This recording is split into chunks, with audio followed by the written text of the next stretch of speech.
David Becerra es el responsable de Estética y Literatura de la Fundación de Investigaciones Marxistas y acaba de publicar un libro titulado La guerra civil como moda literaria. En él destaca el gran número de novelas publicadas en España sobre este tema. En concreto, son 181 las que llegaron a las librerías entre 1981 y 2011, que es el periodo contemplado por Becerra en su libro. En él analiza el papel que ocupa realmente el conflicto en la trama de cada una de las obras.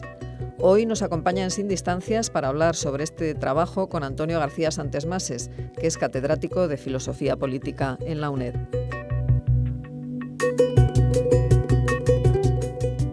Buenos días, tenemos hoy con nosotros a David Becerra, que acaba de sacar un libro con un título atractivo, La guerra civil como moda literaria. Entonces, los que tendríamos la ilusión de que esta Facultad de Filosofía estuviera más conectada con la historia, con la literatura, como de alguna forma se ha pretendido con las facultades de humanidades, pues realmente sí que es un libro de enorme interés para gente de literatura, de historia, pero también de filosofía, por lo que después hablaremos de la reflexión que continuamente aparece en el libro de qué es la historia, qué es la memoria, qué es el sentido, si se puede hablar de verdad, si todos son ficciones, si todos son relatos, cómo se puede llegar a alcanzar de alguna forma un conocimiento que pueda ser objetivo, si hay problemas de subjetividad, y qué hacemos también con las víctimas, con la justicia pendiente, porque hay continuas referencias, por ejemplo, a gente que ha venido aquí a nuestro programa de filosofía, como Reyes Mate, todo el tema de Walter Benjamin, y todo el tema también a la vez de la modernidad y la posmodernidad. Pero como primera cuestión, y para animar a los lectores, es verdad que en la obra aparecen, así yo tenía aquí puestos por ahí más, ¿no?, análisis muy interesantes de novelas que algunas han ido también al cine, como Los girasoles ciegos, La voz dormida, Las 13 rosas, Soldados de Salamina.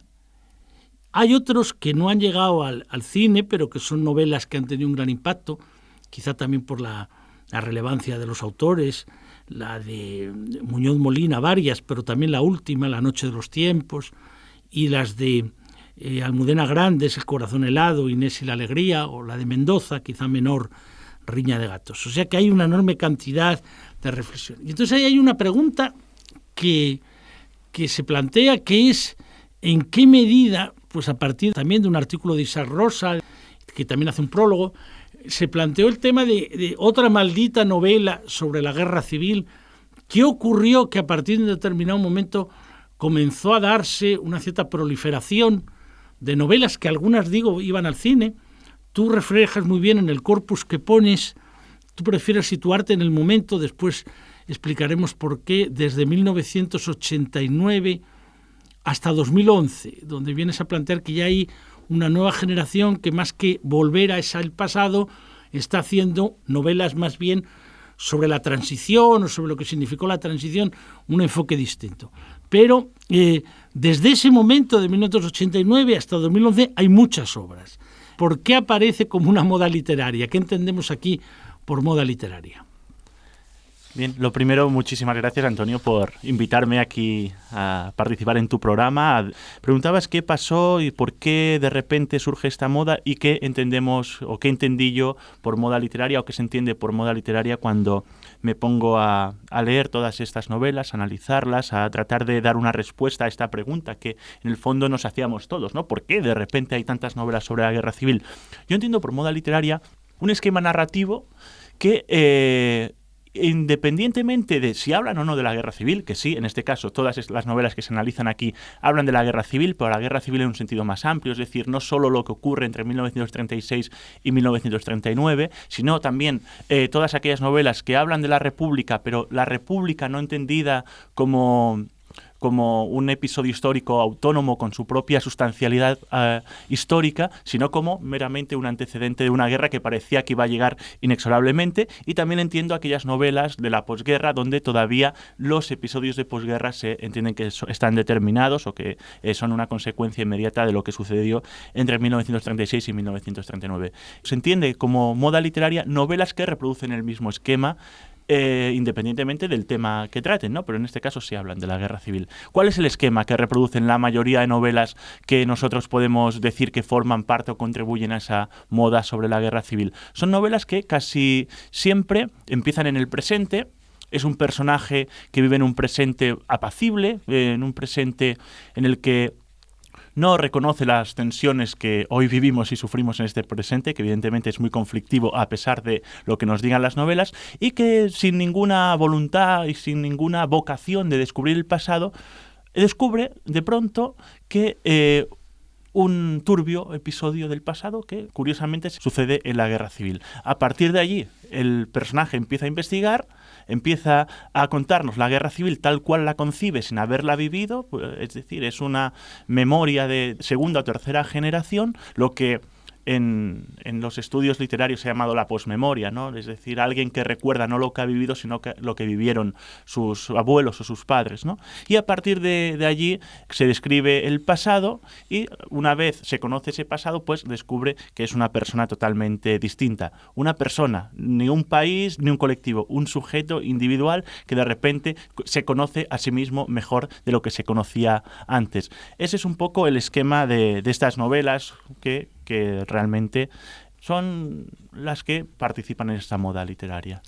Bueno, y ahí efectivamente eso aparece como muy relevante. Por ejemplo, pues estoy pensando la imagen de Soldados de Salamina, quizás por tener yo también muy vinculada al cine, o sea, que tengo más que el periodista, tengo a Ariadna Gil, lo que hace Ariadna Gil, el alumno aquel mexicano, cómo ella va yendo a descubrir aquel hombre que está en aquella residencia, y usted conoció a Sánchez Mazas, usted no conoció a Sánchez Mazas, o sea, y hay imágenes donde efectivamente cuenta mucho ese punto que tú dices, o sea, en qué medida queda transformado, en este caso, ese escritor que no ha tenido hasta entonces mucha fortuna, o en el caso de Benjamín Prado también lo explicas bien, ese profesor que tampoco ha tenido como mucho éxito, por comenzar a investigar, y eso de alguna forma recompone su vida como narrador, como profesor, como periodista, etc.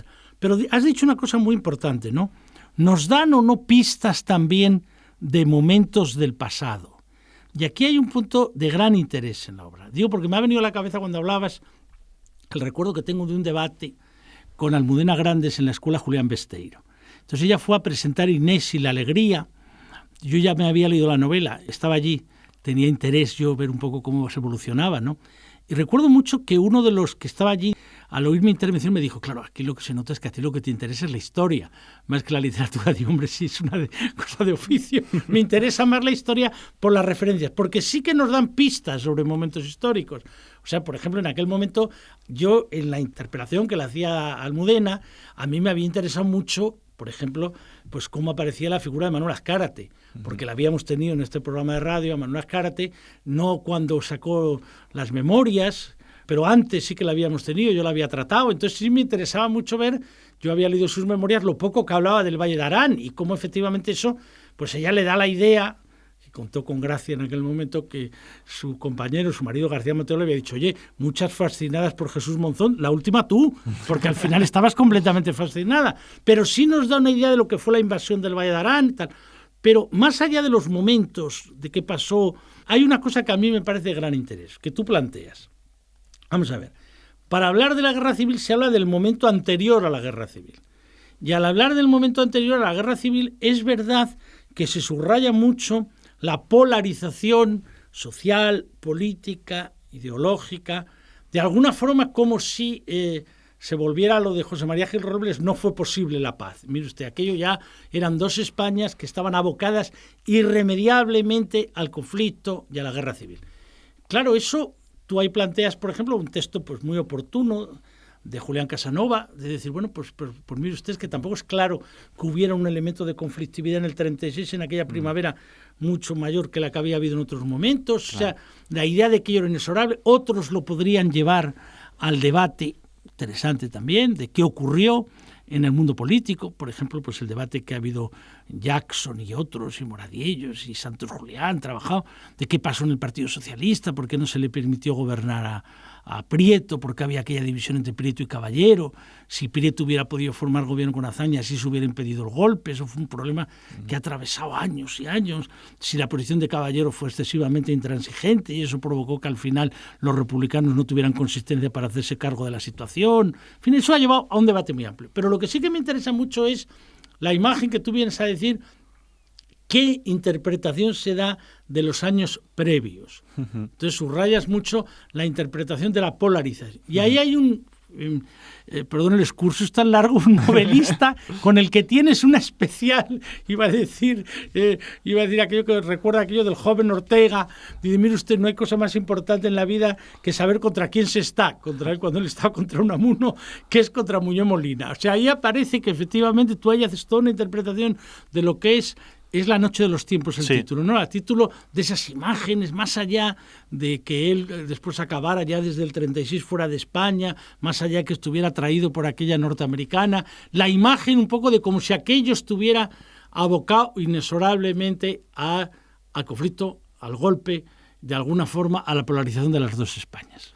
Claro, es que evidentemente si leemos con detalle la novela Muñoz Molina, La noche de los tiempos, podríamos decir que no fue posible la paz, ¿no? Como señalabas hace un momento, ¿no? La novela de Muñoz Molina es una novela donde te describe, reconstruye la época republicana, esta visión teleológica de la República, ¿no? Que se escribe desde el final, como si la República fuera inexorablemente encaminada hacia una guerra civil. Muñoz Molina nos presenta una república que creo que no es históricamente riguroso la reconstrucción que él hace, no por los gazapos que pueda haber en la novela, que los hay, pero creo que no es interesante tampoco reproducirlos, sino porque la República, como señalabas tú hace un momento, citando a Julián Casanova, que se cita en el libro, tampoco era ese constante conflicto que nos describe la novela. Y lo que hace Muñoz Molina en esta novela es mostrar cómo lo que después se llamaron los dos bandos, aunque evidentemente la República no era un bando, sino un gobierno constituido, pero digamos, para utilizar la terminología dominante, como si los dos bandos fueran potencialmente golpistas, ¿no? Y que la tesis que parece presentar Muñoz Molina en ese libro es que si no se levantan los falangistas, no se levanta el ejército español contra la República, hubieran sido los rojos, ¿no? Hubieran sido los comunistas anarquistas, el movimiento obrero organizado, el que hubiera emprendido una acción de este tipo para poner fin a la República. Y lo que nos cuenta Muñoz Molina en realidad es esta idea de la tercera España, burguesa, republicana, digamos moderna, progresista, liberal, que no dejaron entre unos y otros, ¿no? Él lo dice muy claramente, creo que reproduzco casi literalmente cuando digo unos y otros, dice Muñoz Molina, no dejaron que esta tercera España pudiera al final construirse. Entonces lo que hace Muñoz Molina yo creo que es muy, muy peligroso, porque a mi parecer sigue reproduciendo el mito de la cruzada de Franco que decía Southworth, de que la República era un sistema de gobierno dominado por el caos, por el conflicto constante, y que por lo tanto decían los legitimadores del golpe de Estado que había que introducir un correctivo para poner fin a esta inestabilidad, ¿no? Y parece, si al final asumimos, aceptamos esta visión de la República como caos permanente, casi podíamos afirmar esta frase, ¿no? No fue posible la paz, o por fortuna que llegaron los generales a salvar España, ¿no? Pero hay una cosa interesante, ¿no? Vamos a ver. Cuando hablamos de tercera España, pues más bien nos situamos, por ejemplo, en personas. Madariaga, por ejemplo, el libro de Madariaga de España, ¿no? La historia de España, él insiste mucho en esa imagen. O sea, aquí ha habido dos Franciscos que nos han llevado al delirio, Francisco Franco, Francisco Larro Caballero. Había un tercer Francisco que era el que había que haber hecho caso, que era Francisco Giner, pero ese quedó desbordado por los hechos. O incluso, por ejemplo, gente como este periodista catalán tan interesante, Gaziel, que defendió eso. En parte también gente como político cristiano que intentó mover a los católicos franceses para estar en contra de la legitimación del golpe, como Mendizábal. Pero claro, en la novela de Muñoz Molina, sin embargo, hay una admiración inmensa a alguien que representa todo menos la Tercera España, que es Negrín. Uh-huh. O sea, es complejo, ¿no? Porque por un lado él es verdad que se va, ya desde, que es casi como al inicio del nuevo curso, él ya no está, y él tiene esa relación extraña con la chica norteamericana que quiere volver con las brigadas, y él está como diciendo esa especie de cena que él cuenta tremenda, ¿no? Que le preguntan un poco. Yo siempre cuando he visto eso y he tenido que dar conferencias he recordado, me da la impresión como si, no sé cómo decirte, como si nosotros fuéramos sirios, ¿no? Y nos hablaran de Siria y dije, ¿y usted cómo está? Bueno, eso es tremendo.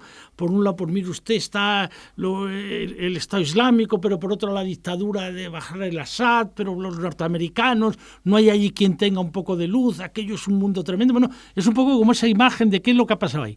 Pero sin embargo, claro, Negrín es la imagen contraria a la Tercera España y él tiene una admiración enorme a Negrín, y es verdad que en las filias y fobias, sin embargo, una fobia absoluta a Alberti, por ejemplo, ya, que sin embargo, en el tema concreto de cómo evoluciona la cosa hasta el final de la guerra, más bien tienen una posición parecida, porque en el fondo allí hay una posición, bueno, entre el PC y Negrín, bastante cercano hasta el final, incluso frente a lo que es la posición de Casado, el golpe de Casado en marzo del 39. Entonces, por eso, cuando decías Tercera España, claro, en alguna medida en él, en Muñoz Molina, pues hay esta especie de admiración que también en ocasiones tuvo con Massauf en algunos otros escritos.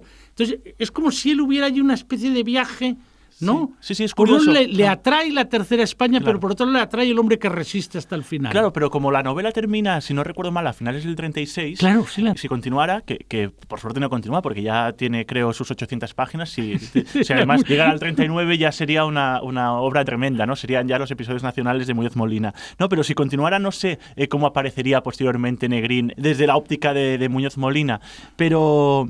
Y lo que comentabas de Alberti, sí, Alberti aparece como un frívolo poeta que además le gusta, estupendamente. Claro, porque le gusta ocupar las casas de la aristocracia que ha abandonado Madrid para disfrazarse de aristócratas, ¿no? Saca la imagen del contraste con Miguel Hernández. Con Miguel Hernández. Hernández que lucha y tal. Y es curioso también, en relación a otra de las novelas, una cosa que tú analizas bastante, ¿no? Esa imagen de Muñoz Molina, está en los molinos, tiene la cosa de que tiene que volver a Madrid, su suegro le dice, por favor, que este hijo mío es un absurdo, es un chalao, se ha hecho falangista, que aquí puede ocurrir cualquier cosa, esa cosa de la novela, que el falangista trata de llamarle, y sin embargo él no abre, toda esa angustia, ¿no? Y claro, con la cosa de la mujer, porque él ya tiene la otra relación, pero él tiene el deseo, como sea, de ir a buscar al amante a Madrid, y se encuentra esa imagen de que pierde el coche, de que aquello es un mundo incontrolado y tal.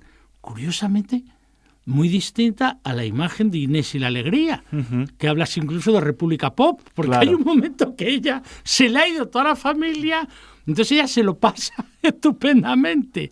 O sea, se lo pasa estupendamente, bueno, la familia está allí lejos, y entonces ella allí con la criada, que es la que la ayuda, que es la que le va entrando con el nuevo mundo, que emerge en ese momento, y ya no lo vive. Entonces es curioso, ¿no?, que haya dos imágenes tan distintas. Sí, la imagen de una desolación, de un conflicto, de una guerra, de un choque, de que quemaban los coches, y la imagen, sin embargo, de alguien que en ese momento descubre, bueno, pues de alguna forma, pues una autonomía, una vida, no está sometida al corsé familiar, puede hacer lo que quiera, ¿no? Sí, es verdad que tenemos novelas como muy distintas, ¿no? Como puede ser Inés y la Alegría, donde la República, incluso en Madrid, en los primeros años de guerra, hay una descripción pop de la alegría que significaba el haberse sacado encima el yugo familiar que le impedía acudir al liceo, un club, ¿verdad?, donde estaban las señoritas y los señoritos madrileños más modernos, ¿no?, poetas que tocan el piano. Evidentemente ahí hay una referencia a Federico García Lorca, y curiosamente Muñoz Molina nos cuenta el mismo periodo, pero donde nos dice que de modernidad nada, porque incluso salir con una corbata implicaba asumir el riesgo de poder ser tiroteado por un anarquista porque consideraba que eras un burgués y que por lo tanto eras un enemigo de clase y tenías que ser aniquilado. Claro, hay dos visiones y llaman la atención que sean además dos escritores, aparentemente los dos de izquierda, pero que tengan una visión tan distinta de lo que fue la República o el Madrid de los primeros meses. Sobre todo del Madrid, de guerra. Del Madrid de los primeros meses. O sea, la imagen de Muñoz Molina se nota que bebe pues, en cosas posteriores como la de Chávez Nogales, como otros, que se recupera mucho, que de alguna forma, pues hombre, es el que ha leído con cierto detenimiento, hazaña, pues ve aquí el mundo de verdaderamente tremendo, ¿no? Que le explica en las memorias lo que significó la cárcel modelo, agosto del 36, después lo que significó el tema de Paracuellos. Yo creo que ahí hay un punto interesante para otro tema que aparece en el libro. Vamos a ver, igual que es interesante por este juego que tú haces de contrastar lo que cuentan los autores con lo que supuestamente han llegado los historiadores, después entraremos en un próximo programa, que es la historia y que es la memoria, pero por entrar ahora en esto, está el tema de qué significó noviembre del 36, después mayo del 37, qué significó eso que tú explicas, citando mucho a Viñas, el abandono de las democracias, el hecho de que entonces la Unión Soviética es lo único que apoya.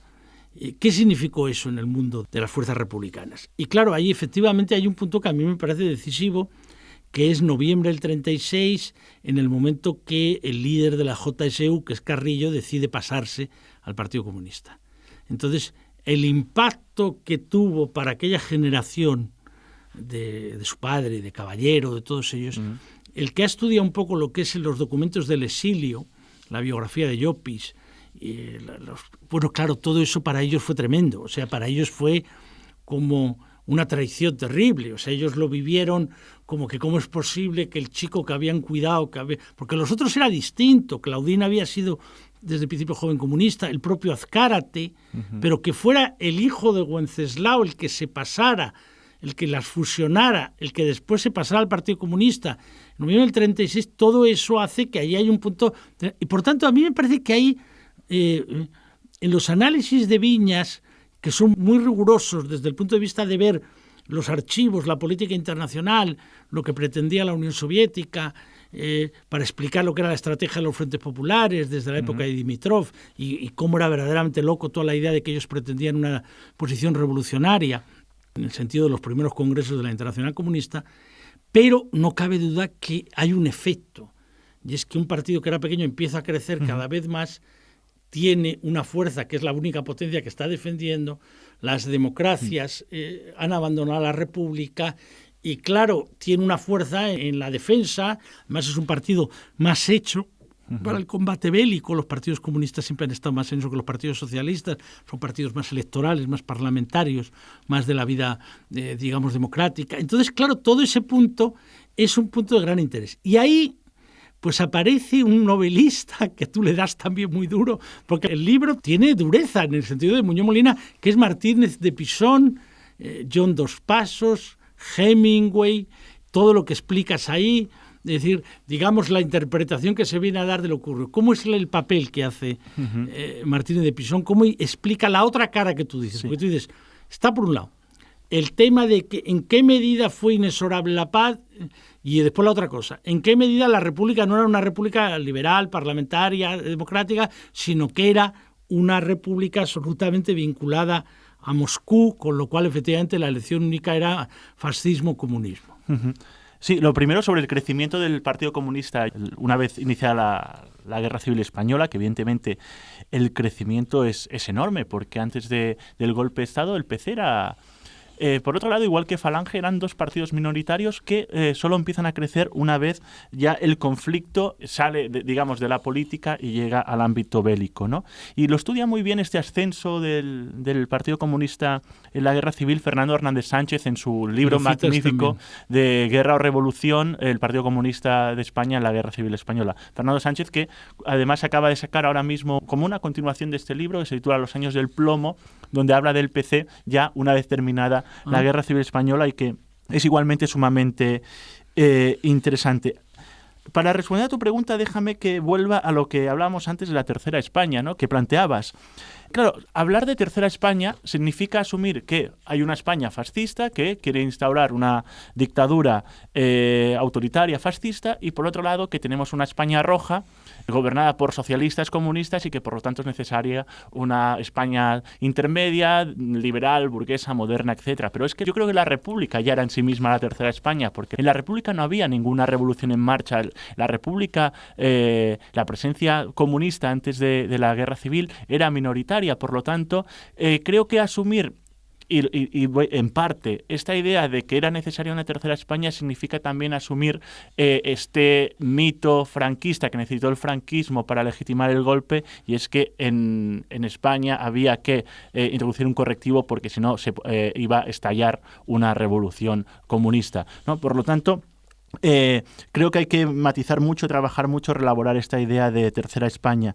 Pero esto es un poco esta ecuación en que la República era sinónimo de comunismo y que era un títere de la Unión Soviética, que estaba bajo la órbita de la Unión Soviética, que también supo trabajar la mitología franquista, ¿no? Asociar la República como... Fijémonos, de hecho, el concepto, cuando los golpistas se declaran a sí mismos nacionales, se declaran nacionales porque suponen que la República no es nacional, ¿no? Sino que es una provincia de la Unión Soviética. Pues esta idea, que tanto, como digo, trabajaron los mitólogos o los ideólogos del franquismo, sigue hoy muy, muy instalada en nuestro imaginario y de hecho sigue apareciendo en novelas como es la de Martínez de Pisón, donde nos describe, o también en la novela de Andrés Trapiello, Días y Llamas, ¿no? Donde nos describe el Frente Republicano, y nos lo describe como un lugar tomado absolutamente por los soviéticos, donde los soviéticos lo que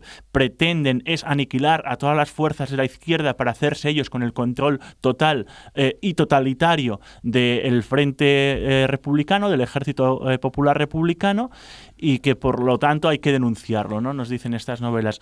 Es decir, son novelas que, a pesar de que son autores como Andrés Trapiello o Martínez de Pisón, que creo que son autores muy respetables, que escriben muy bien y que su opinión se debe tener en cuenta, creo que al final están participando en lo que podríamos llamar una suerte de revisionismo histórico, donde hacen lo que hace o lo que pretende hacer el revisionismo histórico, tanto en España como en Inglaterra, como en Alemania, como en Italia. Si observamos todos los discursos revisionistas que están ahora en juego en Europa, todos tienen un punto en común, que es que el verdadero enemigo realmente era el comunismo.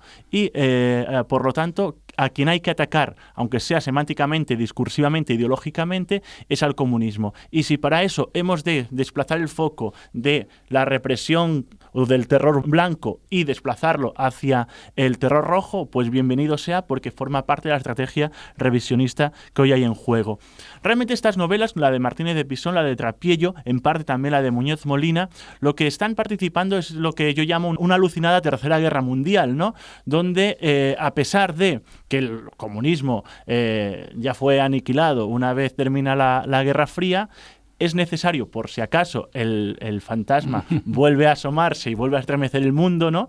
Pues vamos a pisarlo, que no se levante, y vamos a Esto impedir... es lo que aparece en otro de los temas que ya no son solo sobre novelas concretas, sino solo la caracterización que haces, que tendremos que tratar en un próximo programa, que es el tema de gran interés, ¿no? En otra sesión dedicaremos a esto, que es la idea de 1989, la idea de qué entendemos por fin de la historia, qué entendemos por posmodernidad, qué aparece entonces allí, cómo aparece la reconstrucción de la historia a partir de ese momento, y algo que a mí me parece de gran interés, tengo la impresión, ¿no?, de que hay una pérdida, y nos llevará también a temas sobre el tema de la transición, de lo que era la cultura republicana. Es decir, el gran problema es que, pero esto ya nos llevará a otro debate, si hubiera caído el régimen de Franco en el año 45, el año 46, pues claro, evidentemente se hubiera reconstruido completamente la interpretación de los años 30.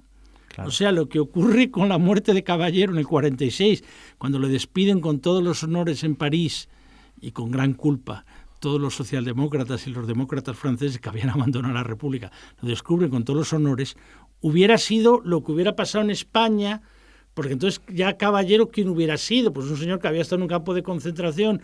¿Quién hubiera sido el exilio mexicano con Prieto? ¿Qué hubiera significado Fernando de los Ríos? Hombre, Azaña había muerto ya en el 40.